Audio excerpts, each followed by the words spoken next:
నమస్తే, welcome to our channel.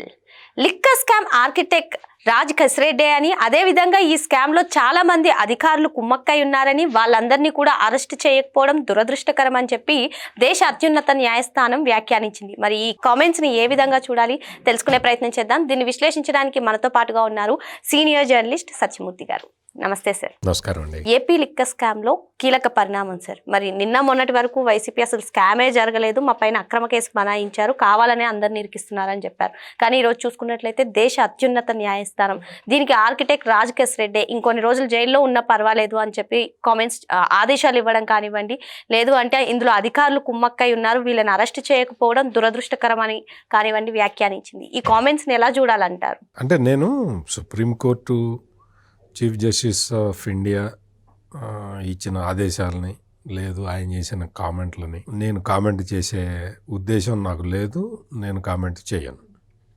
ఎందుకంటే న్యాయస్థానం, అందులోనూ చీఫ్ జస్టిస్ ఆఫ్ ఇండియా ఏం చెప్పారో అదే ఫైనల్, అందులో ఎటువంటి డౌటు లేదు. కాకపోతే ఏంటంటే ఈ కేసు మొదలు ఎట్లా జరిగింది అంటే, ఈ కుంభకోణం ఎలా ప్రారంభమైంది అనే దగ్గర నుంచి నేను మీకు బ్రీఫ్గా చెప్తాను. నేను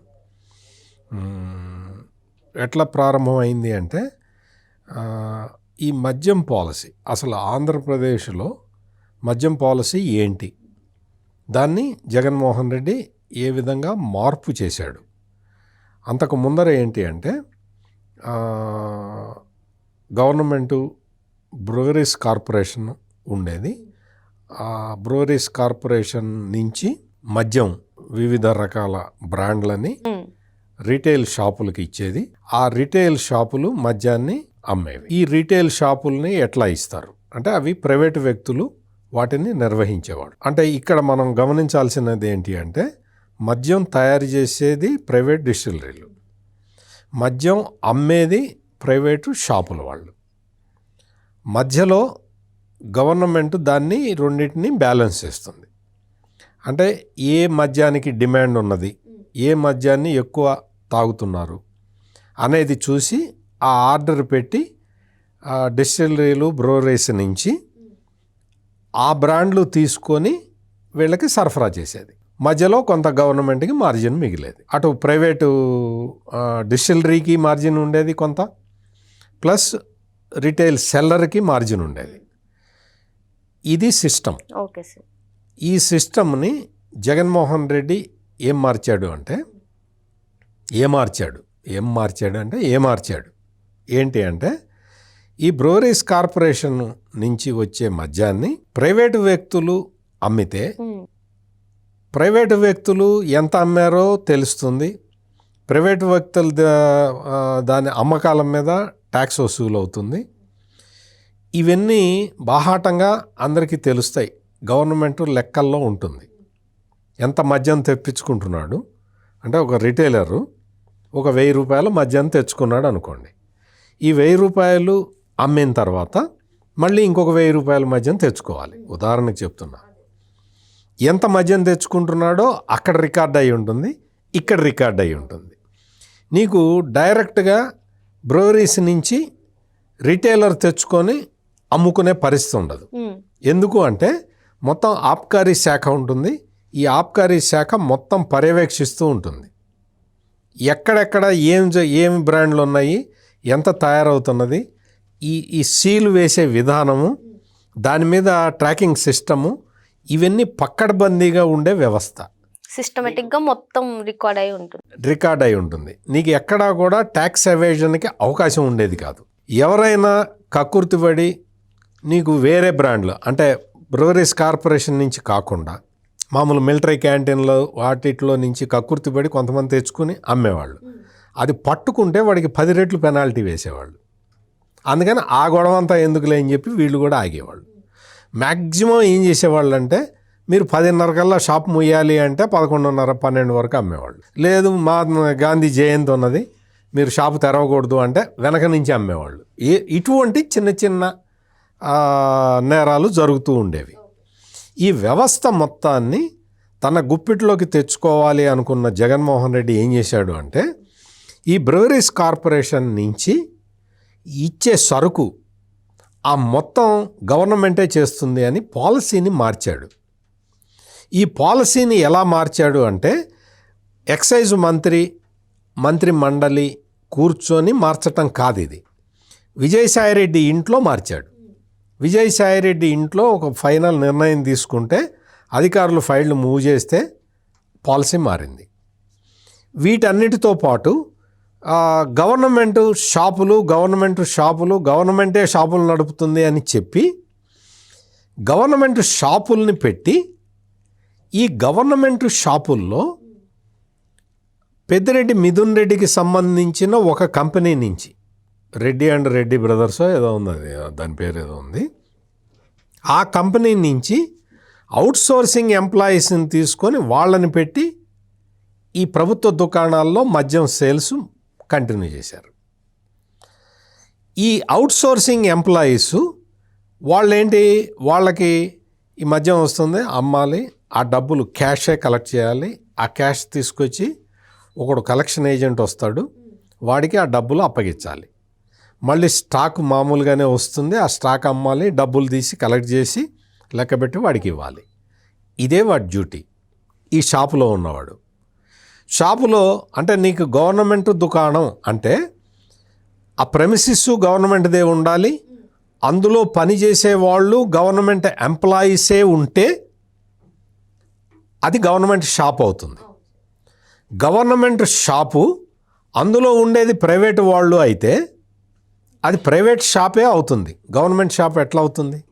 గవర్నమెంట్ ఎంప్లాయీ అమ్మితే గవర్నమెంట్ షాప్ అవుతుంది.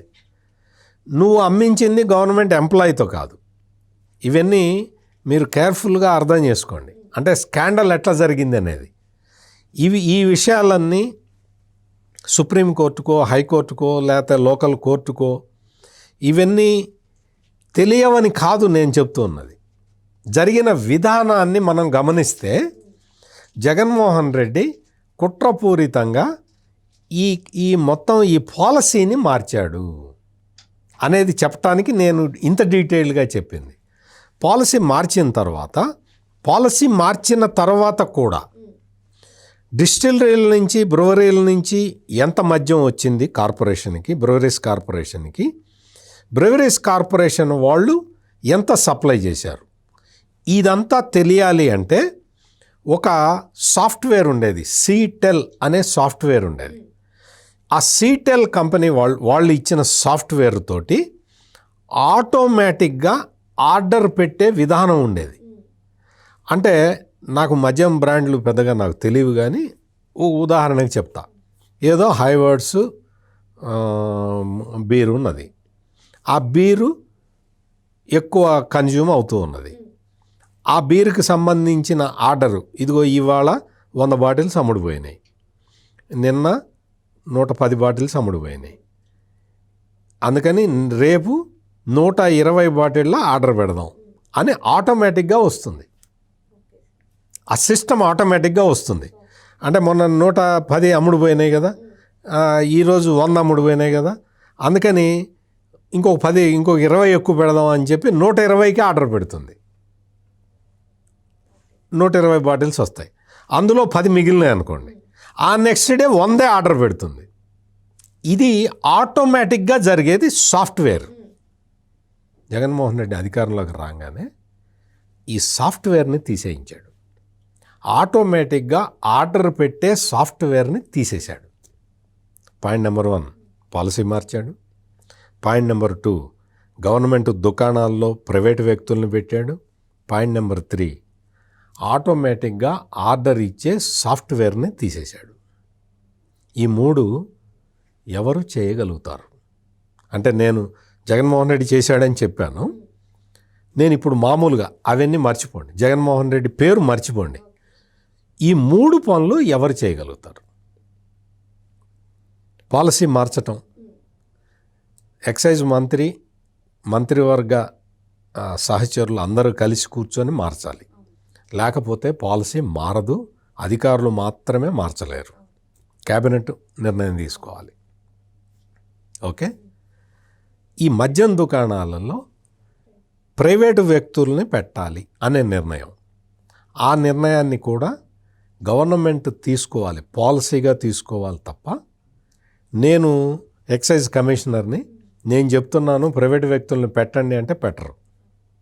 ఎట్లా పెడతారు? పెట్టరు. అంటే అది కూడా గవర్నమెంట్ తీసుకోవాల్సిన నిర్ణయం. ఈ సీటెల్ సాఫ్ట్వేరు పాడైపోయింది అనుకో, నేను తీసేశారనే మాట పక్కకి తీసి పాడైపోయింది అనుకుందాం. పాడైపోతే దాన్ని బాగు చేయించాలి కదా. అది ఎవరు చేయాలి? పాడైపోయినా బాగు చేయాల్సి వచ్చినా, నీకు ఆ సాఫ్ట్వేర్ని అప్డేట్ చేయాల్సి వచ్చినా గవర్నమెంట్ చేయాలి. నేను వెళ్ళి ప్లగ్ పీగాను అనుకో, గవర్నమెంట్కి తెలీదా? గవర్నమెంట్ నడిపిన వ్యక్తులకి చిత్తశుద్ధి ఉంటే ఎవరో వెళ్ళి వైర్ పీకారా పెట్టండి అంటారు కదా. అన్నావా నువ్వు? సాఫ్ట్వేర్ ఆగిపోతే పట్టించుకున్నావా? పట్టించుకోలేదు. అంటే ఈ 3 కార్యక్రమాలు, పాలసీ మేకింగు, పాలసీ ఇంప్లిమెంటేషన్లో సెకండ్ పార్ట్ అయిన ఆటోమేటెడ్ ఆర్డర్ మేకింగ్ సిస్టమ్, దాన్ని ఆపేశావు. ఇవన్నీ అధికారులు రాజు కసిరెడ్డి కలిసి కూర్చొని చేయగలుగుతారా? రాజు కసిరెడ్డి కూర్చొని సీటెల్ సాఫ్ట్వేర్ ఆపు అంటే ఎక్సైజ్ డిపార్ట్మెంట్ చూసే ప్రిన్సిపల్ సెక్రటరీ ఆపేస్తాడా? ఈ షాపుల్లో, గవర్నమెంట్ షాపులు ఉంటాయి కానీ ఈ రెడ్డి అండ్ రెడ్డి కంపెనీ నుంచి అవుట్సోర్సింగ్ తీసుకోండి అంటే అని రాజు కసిరెడ్డి చెబితే ప్రిన్సిపల్ సెక్రటరీ ఎక్సైజ్ చేస్తాడా? మూడోది, పాలసీ మార్చటం అనేది రాజు కసిరెడ్డి చెబితే చేసేస్తారా? అంటే రాజు కసిరెడ్డి ఈ ఆపరేషన్స్ని మేనేజ్ చేసిన వ్యక్తి. పాలసీ మేకింగ్ బాడీ సపరేట్గా ఉంది. ఆ పాలసీ మేకింగ్ బాడీకి సపరేట్ హెడ్ ఎవరు? ముఖ్యమంత్రి, అప్పటి ముఖ్యమంత్రి జగన్మోహన్ రెడ్డి. ఇవన్నీ, ఈ పాలసీలన్నీ చేసిన వాటిట్లో ఆనాటి ఎక్సైజ్ మంత్రి, ఉప ముఖ్యమంత్రిగా ఉన్న నారాయణ స్వామి పాత్ర ఎంతవరకు చెప్పిందా? సిట్ ఏమన్నా పరిశోధించిందా? విచారించింది కదా నారాయణ స్వామిని. మన నారాయణ స్వామిని బాధ్యుల్ని చేశారా? సీటెల్ సాఫ్ట్వేర్ ఆపారు అని నేను చెప్తున్నా. సీటెల్ సాఫ్ట్వేర్ ఆపారు, ఎవరు ఆపారు, ఎందుకు ఆపారు అనే పాయింట్ మీద ఏమన్నా విచారణ చేశారా? కోర్టుకి చెప్పారా ఏమన్నా? అయ్యా సీటెల్ సాఫ్ట్వేర్ని ఆపింది బలానా వ్యక్తి అయ్యా అని చెప్పారా? షాపుల్లో ప్రైవేటు వ్యక్తులు అమ్ముతుంటే అది గవర్నమెంట్ షాప్ ఎట్లా అవుతుంది? నా బేసిక్ క్వశ్చన్ అది. ప్రైవేటు వ్యక్తులు అమ్మారా లేదా? అంటే అవుట్సోర్సింగ్ ఎంప్లాయీస్ అమ్మారా లేదా? అంటే ఇన్ని భూయిష్టమైన విధానాలని ఇంప్లిమెంట్ చేసిన రాజకీయ నాయకుల్ని వదిలేసి పాలసీ మార్చిన, అంటే విజయసాయిరెడ్డి లాంటి వ్యక్తులు, విజయసాయిరెడ్డితో పాటు మిథున్ రెడ్డి, పెద్దిరెడ్డి మిథున్ రెడ్డి లాంటి వ్యక్తులు, ఆనాటి ఎక్సైజ్ మంత్రి, మొత్తం క్యాబినెట్ మొత్తానికి బాధ్యుడైన ముఖ్యమంత్రి, ఇంకా చాలామంది వ్యక్తులు, భారతీయ సిమెంట్స్కి సంబంధించిన డైరెక్టర్ ఇన్వాల్వ్మెంట్, ఫైనాన్స్ డైరెక్టరు. మరి ఇవన్నీ వీటి పరిస్థితి ఏంటి? మనీ హ్యాండిలింగ్కి పెద్ద మాఫియా నెట్వర్క్ నడిచింది. దాని పరిస్థితి ఏంటి? మీకు ఎక్కడా కూడా మనీ అంటే క్యాష్ కలెక్ట్ చేసిన తర్వాత ఆ క్యాష్ కలెక్షన్ ఏజెంట్లు ఎవరు? క్యాష్ కలెక్ట్ చేసిన ఏజెంట్లు మొత్తం తీసుకెళ్ళి బ్రూవరీస్ కార్పొరేషన్లో కట్టారా? సగం కట్టి సగం వేరే వాళ్ళకి ఇచ్చారా? ఈ విషయం ఎవరు చెప్పాలి? ఈ విషయం ఎవరు తేల్చాలి? నీకు అసలు ఇతని పరిస్థితి ఏంటి? ఈ క్యాష్ కలెక్షన్ ఏజెంట్ ఏమన్నా గవర్నమెంట్ ఎంప్లాయా? ఏదైనా బ్యాంక్ ఎంప్లాయా? అతనికి ఆ బాధ్యత ఎవరు అప్పగిచ్చారు తెలియాలి కదా. ఇన్ని క్వశ్చన్లు, ఇంకొక 100 క్వశ్చన్లు వేస్తాను నేను. 100 క్వశ్చన్లు వేస్తాను నేను. ఇటువంటి క్వశ్చన్లు ఒక 100 చెప్తా. వీటన్నిటికీ సమాధానం రావాలి కదా. అందుకని రాజు కసిరెడ్డి ఈ కుంభకోణం మొత్తానికి హ్యాండిల్ చేయటంలో హెడ్, అంతవరకు డౌట్ లేదు. హ్యాండిల్ చేస్తే మరి రాజు కసిరెడ్డి ఆ గవర్నమెంట్ నడిపింది? నాది స్ట్రైట్ క్వశ్చన్. గవర్నమెంట్ నడిపింది రాజు కసిరెడ్డా, పాలసీ మార్చింది రాజు కసిరెడ్డా. హూ ఈజ్ రాజు కసిరెడ్డి?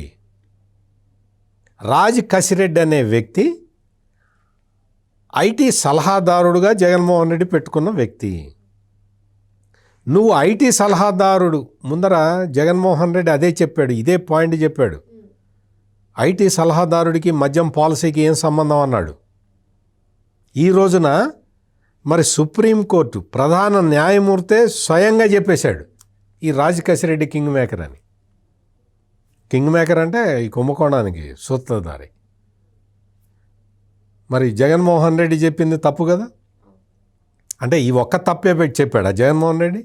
ఈ కుంభకోణానికి, మద్యం కుంభకోణానికి సంబంధించి అన్ని తప్పులే చెప్పాడుగా, అన్ని తప్పులే చెప్పాడుగా. తర్వాత సజ్జల రామకృష్ణారెడ్డి వచ్చి గవర్నమెంట్ షాపుల్లో అమ్మితే కుంభకోణం ఎట్లా అవుతుందా అన్నాడుగా. మరి గవర్నమెంట్ షాపుల్లో గవర్నమెంట్ ఉద్యోగస్తులను పెట్టి అమ్మిచ్చారా? ప్రైవేటు ఉద్యోగస్తులను, అవుట్ సోర్సింగ్ ఉద్యోగస్తులను పెట్టి కదా అమ్మిచ్చింది. మరి అది కుంభకోణం కాకుండా ఎట్లా పోతుంది? ఆ నిర్ణయం ఎవరు తీసుకున్నారు? అందుకని ఈ కుంభకోణం అనేది మొత్తం భారతదేశం స్వాతంత్రం వచ్చిన తర్వాత జరిగిన అతిపెద్ద కుంభకోణం. ప్రపంచంలోనే ఇంత పెద్ద కుంభకోణం, ఆర్గనైజ్డ్ క్రైమ్ జరిగి ఉండదు. అందుకని సుప్రీంకోర్టు కానీ, దర్యాప్తు సంస్థలు కానీ, అన్ని వ్యవస్థలు కానీ ఇక్కడ గమనించాల్సిన విషయం ఏంటి అంటే, వాళ్ళు గమనించలేదు అని నేను చెప్పట్లా. ఒక బాధ్యత గల పౌరుడిగా, ఒక జర్నలిస్ట్గా నేను చెప్తున్నది ఏంటి అంటే, ఈ విషయాలన్నీ గమనంలోకి తీసుకోండి. రాజు కసిరెడ్డి ఒక్కడే చెయ్యాలి అంటే చేసే కుంభకోణం కాదు ఇది. నేను అనుకుంటా ఒక పెద్ద కుంభకోణం చేయాలని. ఒప్పుకుంటారా? మీకు పాత్ర నాకు నేనేం చెప్తే అది చేస్తారా? నేను చెప్తా మొత్తం అన్ని డబ్బులన్నీ తీసుకొచ్చి నా ముందర పెట్టండి అని చెప్తా. గవర్నమెంట్లో రోజు ట్యాక్స్ కలెక్షన్ వస్తుంది కదా, అవన్నీ తీసి క్యాష్ ఒక డబ్బాలో పెట్టి నాకు ఇచ్చేయండి అని చెప్తా. ఇచ్చేస్తారా? ఎట్లా ఇస్తారు? రూల్స్ అమెండ్ చేయాలి కదా, కేబినెట్ నిర్ణయం తీసుకోవాలి కదా, ఈ నిర్ణయాన్ని అమలు చేసే అధికారులు ఉంటారు కదా. మరి ఇవన్నీ వదిలేసి మీకు పైన ఈ నేరాన్ని చూడటం అనేది, అది ఈ నేరాన్ని సమగ్రంగా చూసినట్టు కాదు. అందుకని రాజు కసిరెడ్డి సూత్రధారి అనటం వరకు కరెక్ట్. రాజు కసిరెడ్డి సూత్రధారి కూడా కాదు, పాత్రధారి అనటం వరకు కరెక్ట్. సూత్రధారి ఎవరు అనేది తేల్చాలి. మరో అంశంతో మళ్ళీ కలుద్దాం. Thank you sir. నమస్కారం.